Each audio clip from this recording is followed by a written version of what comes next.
수행을 하면 할수록 과거의 상처가 떠오릅니다. 2024년 8월 21일 종교인 모임 수행법회 평화연구 세미나. 안녕하세요.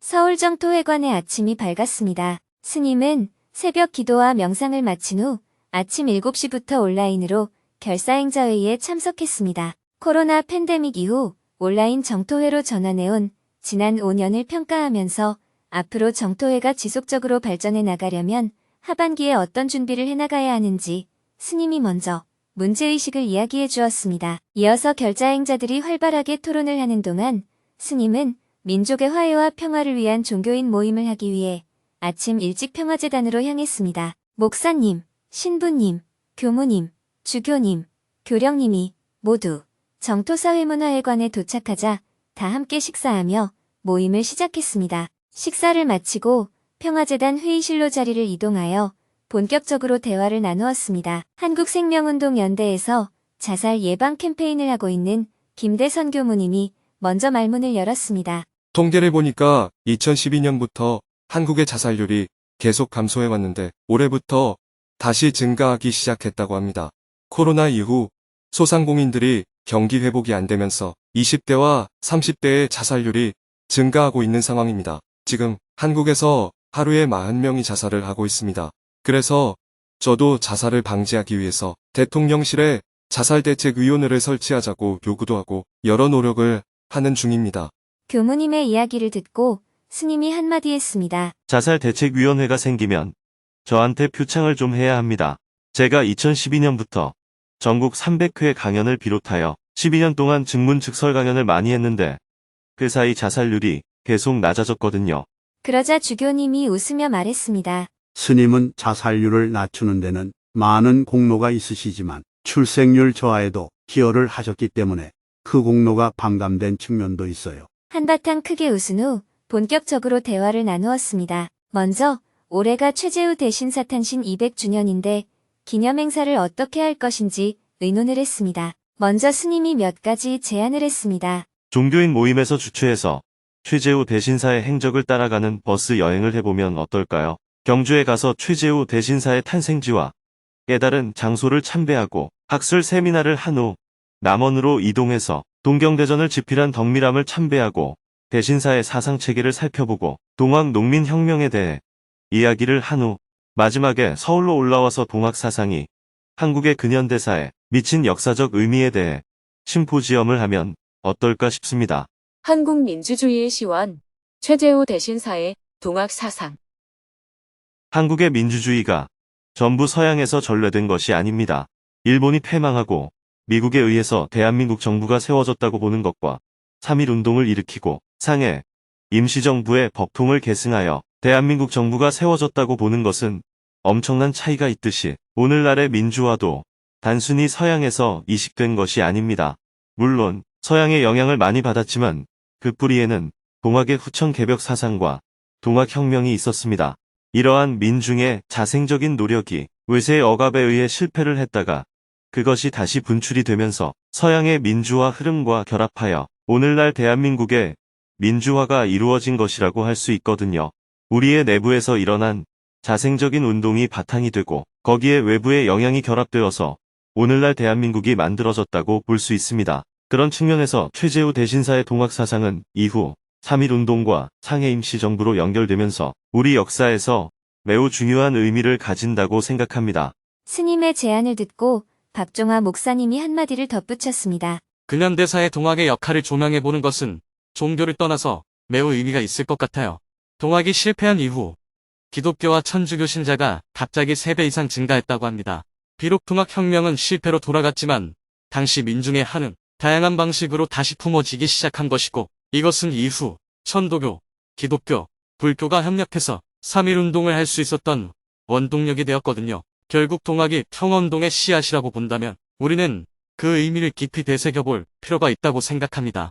여러 가지 좋은 제안이 많이 나왔지만 현실적으로 실무 준비에 대한 부담도 있어서 어느 정도의 규모로 기념행사를 해볼 수 있을지 다음 달 모임에서 한 번 더 검토해보기로 했습니다. 이어서 11월 14일에 열리는 평화재단 20주년 기념행사와 내년 7월에 열리는 국제 화해학회 세미나에서 종교 간의 대화를 주제로 어떤 프로그램을 준비할 것인지에 대해 많은 대화를 나눈 후 모임을 마쳤습니다. 스님은 돌아가는 종교인 분들에게 두북 수련원에서 농사지은 밀로 만든 국수를 선물했습니다. 저희가 농사 지은 겁니다.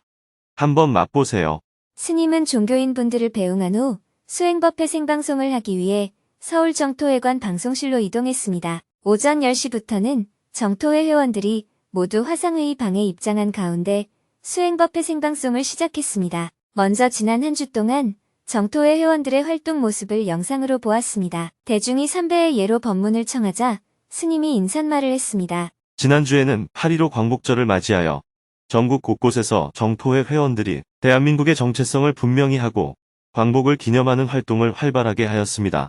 사천 왕사에 가서 통일 염원 기도를 하고 임진강 망배단에 가서 평화를 염원하며 정진을 하고 대한민국 곳곳에서 태극기를 흔들며 대한민국의 광복을 기념하는 활동을 했습니다. 그 모습을 보니 참으로 장하고 기쁩니다. 그런 일을 한 여러분께 감사를 드립니다. 이어서 스님은 얼마 전 8.15 광복절 경축 행사에서 나타난 모습은 대한민국의 헌법 정신에 위배된다며 깊은 우려를 이야기했습니다. 지난 8월 15일은 제79회 광복절 기념일이었습니다. 일제 36년간의 모진 고난으로부터 벗어난 감격스러운 날입니다. 그날 우리 대한민국 국민들은 무거운 짐을 내려놓고 희망에 차서 만세를 불렀습니다. 그러나 이번 광복절 기념일에는 우려되는 일들이 많이 발생했습니다. 대한민국의 정체성을 훼손한 8.15 광복절 경축 행사. 우리가 일본으로부터 받은 과거의 상처가 있다 하더라도 미래에는 과거의 상처에 너무 얽매이지 말고 한일 관계를 개선을 해나가자고 하는 것까지는 좋다고 생각합니다. 그러나 과거의 역사를 망각하거나 왜곡하는 것은 바람직하지 않습니다. 바람직하지 않은 정도가 아니라 심히 우려됩니다. 왜냐하면 대한민국의 정체성이 훼손될 위험이 있기 때문입니다. 지금 대한민국 안에는 진보적인 사람과 보수적인 사람도 있고 야당 지지자와 여당 지지자도 있고 불교인과 기독교인도 있고 외국인인데 대한민국 국민으로 귀화해서 사는 사람도 있고 외국에 가서 살다가 다시 귀국한 사람도 있습니다. 이렇게 여러 종류의 다양한 사람들이 함께 살아가고 있습니다. 그리고 사상, 이념, 믿음, 신앙의 자유가 있습니다. 누구나 다 무슨 말이든 할 수 있는 표현의 자유가 있습니다. 대한민국은 자유민주적 기본 질서를 중요한 가치로 여기는 국가입니다. 그럼에도 불구하고 우리가 지켜야 할 기본 원칙이 있습니다. 그것은 바로 대한민국의 정체성에 해당하는 헌법입니다. 헌법은 고정불변하는 것은 아닙니다. 언제든지 의논을 해서 헌법을 개정할 수도 있습니다. 우리는 1948년에 헌법을 제정하고 지금까지 오면서 8차에 걸쳐 헌법을 개정하기도 했습니다. 그러나 모든 대한민국 국민은 현재의 헌법의 테두리 안에서 자유를 누려야 합니다. 그러면 현재 대한민국 헌법에는 무엇이 명시되어 있을까요? 대한민국 헌법에서 가장 중요한 내용이 담긴 부분이 전문입니다. 헌법 전문에는 유구한 역사와 전통에 빛나는 우리 대한국민은 3.1운동으로 건립된 대한민국 임시정부의 법통과 불의에 항거한 4.19 민주 이념을 계승하고 이렇게 나와 있습니다. 첫째, 오랜 역사를 가지고 있고 찬란한 문화를 계승한 우리 대한국민이 주어입니다. 둘째, 우리는 나라를 빼앗겼을 때 나라를 되찾기 위해서 3.1운동을 일으켰습니다. 즉, 3.1 독립운동을 계승하여 나라의 독립을 추구하면서 상해에 세운 나라가 대한민국 임시정부입니다. 국가의 정체성으로 대한민국 임시정부를 계승했기 때문에 법통을 잇는다 하고 표현했습니다.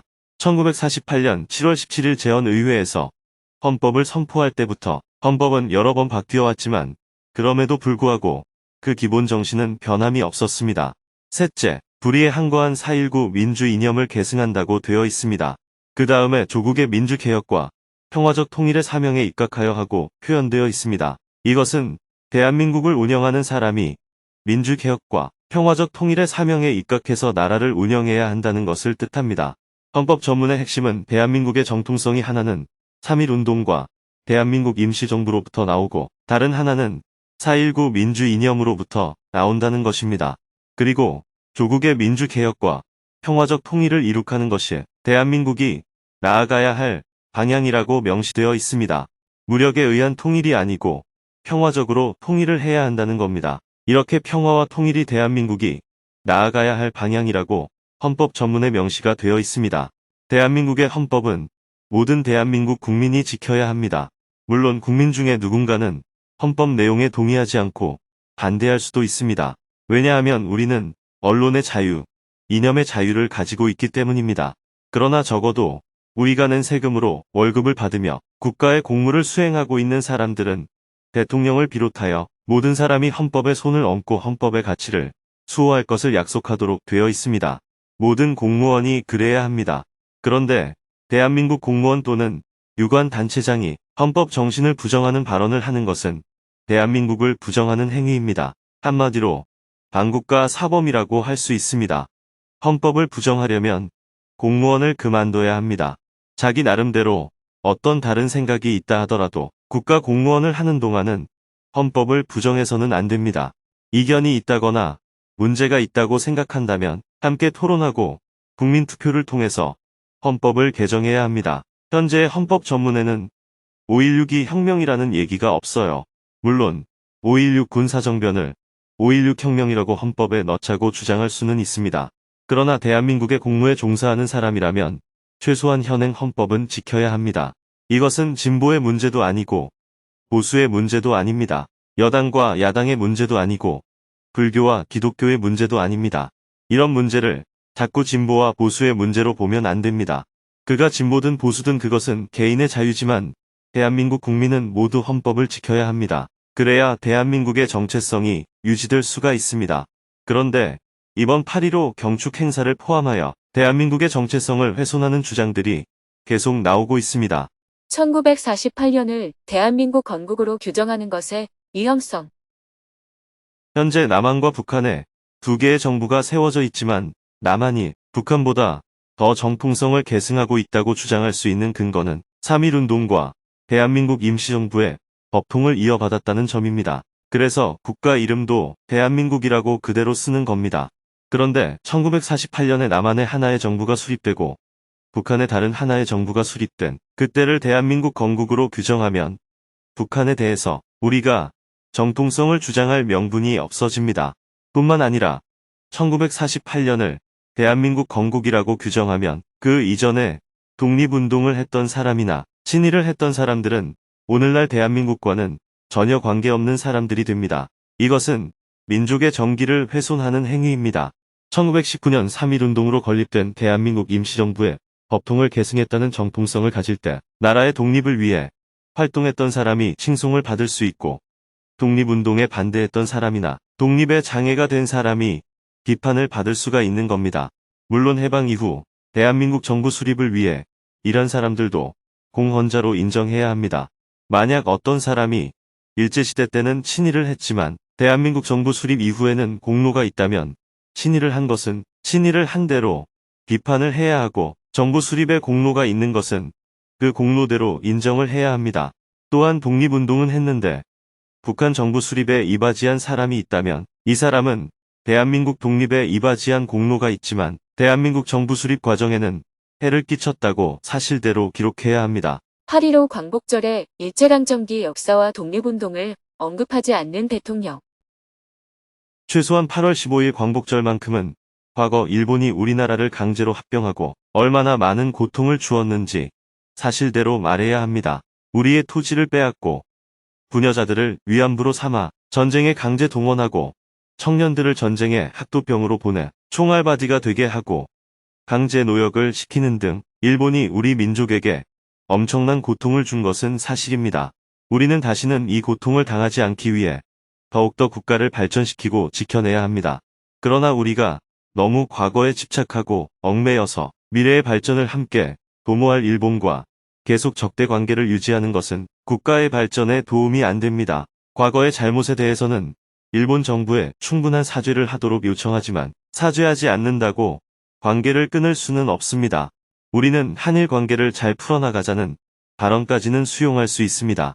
이것은 대한민국의 정체성을 훼손하는 건 아니기 때문입니다. 사람에 따라서는 일본이 사죄하지 않으면 일본과는 협력하지 말자고 주장할 수도 있고, 그래도 협력하자고 주장할 수도 있습니다. 하지만 대한민국의 오늘이 있기까지 외세의 침략에 대항해서 독립운동을 했던 역사와 우리가 겪었던 고통에 대해서는 적어도 8월 15일 광복절에는 이야기해야 합니다. 그러나 이번에 대통령의 8.15 경축사는 대한민국의 국가 정체성을 분명히 하고 있지 않습니다. 이것은 정말 심각한 문제입니다. 국가 경제를 잘 운영하지 못한다.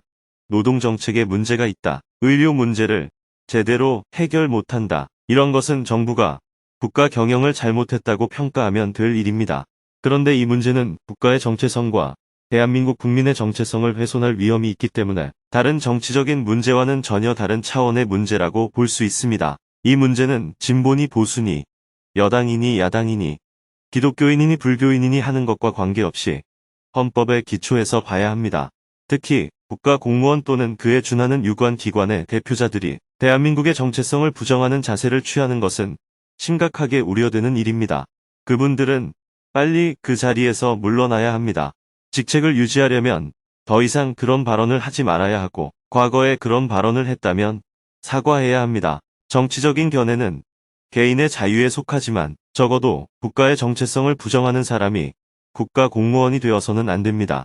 8.15 광복절을 보내며 유구한 역사를 가진 대한민국 국민으로서 우리 모두가 정신을 똑바로 차려야 합니다. 우리는 환인의 한나라, 환웅의 배달나라, 강군의 조선나라를 이어서 부여, 고구려, 백제, 신라, 가야, 그리고 발해, 고려, 조선, 대한제국, 대한민국 임시정부, 대한민국에 이르는 유구한 역사를 간직하고 있습니다. 그런데 지금에 와서 자기 민족과 역사를 부정하는 것은 참으로 어리석은 행위입니다. 현 정부는 이런 발언이 국가 정체성을 부정하는 행위라는 점을 분명히 알아서 적절한 조치를 신속히 취해서 국론 분열과 국민의식에 혼란을 막아주어야 합니다. 이어서 사전에 질문을 신청한 분들과 대화를 나누었습니다. 3명이 손들기 버튼을 누르고 스님에게 질문을 했습니다. 명상 수련을 할 때 편안하게 임하라고 안내하기도 하고 대결정심을 갖고 임하라고 안내하기도 합니다. 헷갈리는데 둘의 차이가 무엇인가요? 정신건강 서비스 이용률이 한국은 다른 나라에 비해 현저하게 낮습니다. 강박증, 공황장애, 피해망상, 우울증 등 정신질환도 부처님의 말씀으로 치유가 가능한가요? 남편이 하는 말들이 저에게 상처가 되어 있습니다. 제 마음을 어떻게 살펴야 하며 남편을 어떤 식으로 바라봐야 할까요? 1시간 동안 증문즉서를 한 후 11시가 넘어서 생방송을 마쳤습니다. 방송실을 나온 스님은 다시 정토사회문화회관으로 이동했습니다. 오후 1시부터는 평화재단 연구 세미나에 참석했습니다. 이번 달 세미나 주제는 북한 엘리트의 특징과 생활입니다. 북한 고위 관리를 지낸 분을 초청하여 북한 지도부의 선발 과정에 대해 설명을 들었습니다. 스님을 비롯하여 평화재단 연구위원들도 많이 참석하여 북한에 대해 더욱 깊이 이해하는 시간을 가졌습니다. 3시간 동안 발제하고 토론하는 시간을 가진 후 세미나를 마쳤습니다. 오후 4시부터는 평화재단 기획위원들과 평화재단 20주년 기념식을 비롯하여 평화재단의 사업 방향에 대해 2시간 동안 논의를 했습니다. 해가 저물고 저녁 7시 30분부터는 서울 정토회관 방송실에서 저녁반 회원들을 위한 수행법회 생방송을 했습니다. 저녁에도 3명이 사전에 질문을 신청하고 스님과 대화를 나누었습니다. 그중 한 명은 수행을 하면 할수록 과거의 상처가 떠올라 괴롭다며 어떤 관점을 갖고 수행을 해야 하는지 스님의 조언을 구했습니다. 수행을 하면 할수록 과거의 상처가 떠오릅니다. 지난 천일결사 입제식에서 수행담을 듣는데 그동안 잊고 있던 저의 어린 시절이 갑자기 떠올랐습니다. 그 후로 새벽 정진을 할 때마다 과거의 상처들이 계속 떠올라서 괴로운 생각이 꼬리에 꼬리를 물고 이어집니다. 물론 기도를 마치면 당연하게 생각해왔던 것에 감사한 마음이 들 때가 더 많기는 합니다. 과거의 기억과 상처가 떠오를 때 그것을 직면해서 해결하는 게 맞는 것 같기도 하고 또 한편으로는 지금껏 잊고 있던 기억을 굳이 소환해서 스스로 괴로움을 만들고 있지는 않은지 의문이 듭니다. 제가 어떤 태도를 가져야 수행적 관점에서 바람직한 것일까요? 떠오르지 않는 기억을 일부러 떠올려서 괴로워할 필요는 없습니다. 질문자는 정진할 때마다 저절로 과거의 기억이 떠오른다고 했기 때문에 떠오르는 생각을 하는 게 좋은지 안 하는 게 좋은지 묻는 질문은 맞지 않습니다. 생각이란 안 하고 싶다고 안 할 수 있는 게 아니기 때문입니다. 그동안 질문자는 과거의 기억을 묻어두고 살아온 겁니다. 다른 생각을 하며 살다 보니까 미처 그 생각이 안 났을 뿐입니다. 다른 사람의 수행담을 듣고 자극을 받아서 기도할 때 생각이 일어난 것인데 묻어둔 것이기 때문에 언제든 드러날 수 있는 일이었습니다. 그렇다고 덮어둔 기억을 일부러 드러내서 고민할 필요는 없습니다. 덮인 건 그냥 덮인 채 두되 저절로 벗겨져서 밖으로 나온 생각을 억지로 다시 덮으려고 애를 쓸 필요도 없습니다. 그렇기 때문에 저절로 드러나는 생각을 어떻게 하면 좋겠느냐고 질문하는 것이 더 적절하다고 할 수 있습니다. 과거를 생각하면 자신도 모르게 아픈 기억이 떠올라 분노와 슬픔이 생긴다면 과거의 일이 상처로 남았다는 말입니다. 즉 트라우마가 생긴 겁니다. 트라우마는 덧나는 현상이 있습니다. 기억을 떠올리기만 해도 슬픔과 분노가 생기고 비슷한 사건이 일어날 때 부정적인 감정이 증폭됩니다. 이렇게 덧나는 현상이 삶을 왜곡시키기 때문에 괴로움이 없는 삶을 사는데 많은 장애가 됩니다. 그래서 치유가 필요한 것입니다. 상처로 남았다면 치유해야 합니다. 상처가 심해서 스스로 치유할 수 없다면 정신의학과에 가서 의사의 진료와 처방을 받으면 됩니다. 만약 스스로 치유할 수 있는 정도라면 과거의 기억을 자신이 직면하는 게 좋습니다. 어릴 때 엄마가 욕을 하고 큰 소리치고 때렸다면 엄마의 목소리만 들어도 그 기억이 떠오를 정도로 상처가 남아 있을 수 있습니다. 그런데 이제 어른이 되어 질문자가 엄마의 나이가 되었으니 다시 그때를 한번 되돌아보세요. 엄마가 질문자를 괴롭힐 작정으로 그랬을까요? 엄마 자신도 자기 성질에 못 이겨서 악을 쓴 것일 뿐입니다. 질문자에게 상처를 주려고 그런 게 아니고 괴롭히려고 그런 것도 아니고 단지 엄마 자신의 삶이 힘들어서 악을 쓰고 성질을 낸 것입니다.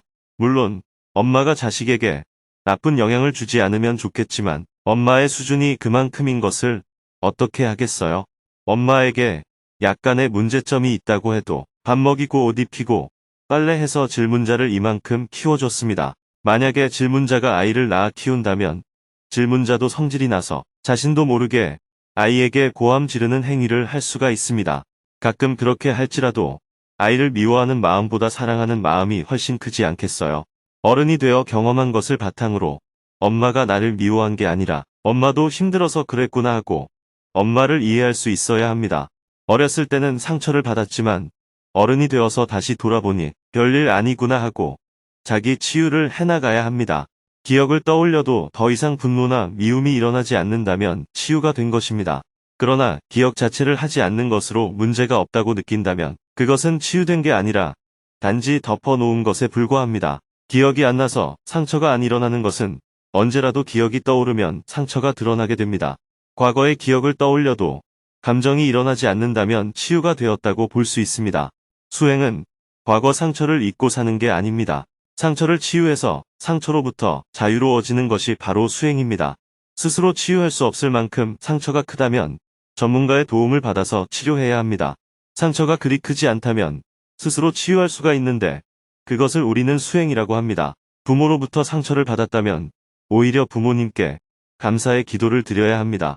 때론 절도하기 싫을 만큼 미움이 커지기도 하지만 저를 낳고 키워주셔서 감사합니다 하고 꾸준히 기도하다 보면 부모님이 정말 나를 사랑하셨구나, 나를 키우느라 고생하셨구나 하는 생각이 불현듯 떠오르며 눈물이 쏟아지는 날이 오게 됩니다. 그렇게 치유가 되어가는 겁니다. 수행은 상처를 치유해 나가는 하나의 방법입니다. 스님께서 과거의 상처를 덮어놓은 것이라고 하셨을 때 깨달았습니다. 정진을 통해 그동안 덮어두었던 상처와 직면하면서 치유를 해나가겠습니다. 감사합니다. 명상하다 보면 그동안 생각지도 않았던 과거의 기억이 떠오를 수 있습니다. 그것은 나쁜 것도 아니고 좋은 것도 아니고 있던 일이 떠오르는 것일 뿐입니다. 안 떠오르면 안 떠오르는 대로 괜찮고 떠오르면 떠오르는 대로 치유하면 되는 일입니다. 통증이 있으면 안 좋은 느낌이 들지만 통증이 있어야 문제가 있다는 사실을 알 수 있습니다. 만약에 무릎에 연골이 찢어져도 통증이 없으면 모르니까 치료를 할 수 없습니다. 통증이 있기 때문에 문제가 있다는 사실을 알고 병원에 가게 됩니다. 그래서 통증은 좋은 거예요.